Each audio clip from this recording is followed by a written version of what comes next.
वणक्कम। मैं दलित पंडित हूँ। ये शब्द जब पहली बार मेरे लिए बोले गए तो कुछ लोगों की भौहें चढ़ गई थी, लेकिन आज यही पहचान मेरी सबसे बड़ी ताकत है।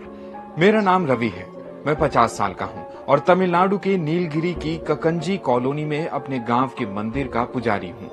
वही मंदिर जिसके आंगन में कभी मेरे कदम ठहर जाते थे, क्योंकि अंदर जाने का हक नहीं था। मैं दलित परिवार में पैदा हुआ।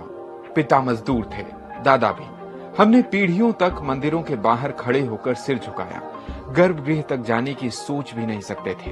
बचपन में जब ब्राह्मण पुजारी आरती करते थे, मैं दूर से देखता था और मन ही मन सोचता, काश एक दिन मैं भी भगवान के सामने खड़ा हो सकूं। सरकार ने जब सभी जातियों के लिए पुजारी बनने का रास्ता खोला, गांव में बहस हुई, विरोध भी हुआ। मैंने खुद कहा, मुझे मंत्र नहीं आते।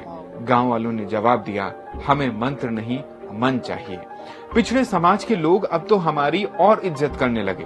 हमारी प्रार्थना से उनका काम हो जाता है तो वे हमें पैसे, कपड़े और मिठाइयां लाकर देते हैं। लेकिन ब्राह्मण और ऊंची जाति के लोग अब भी हमसे दूरी बनाकर रखते हैं।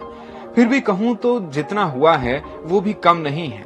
पहले जहां प्रवेश तक करने नहीं दिया जाता था, आज छोटे मंदिरों में ही सही हम पूजा करा रहे हैं। मुझे आज भी वो सुबह याद है। पहाड़ियों पर हल्की धुंध थी। खेत से लौटकर आया ही था कि मंदिर की घंटी बजी। एक परिवार दरवाजे पर खड़ा था। रवि अन्ना, बेटे का इंटरव्यू है, पूजा कर दीजिए।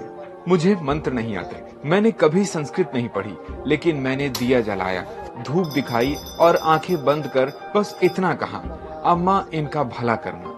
कुछ दिनों बाद वही परिवार मिठाई लेकर लौटा। नौकरी लग गई थी।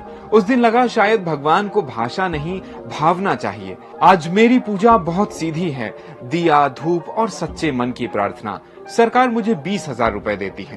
त्योहारों पर पूरा गांव जुटता है।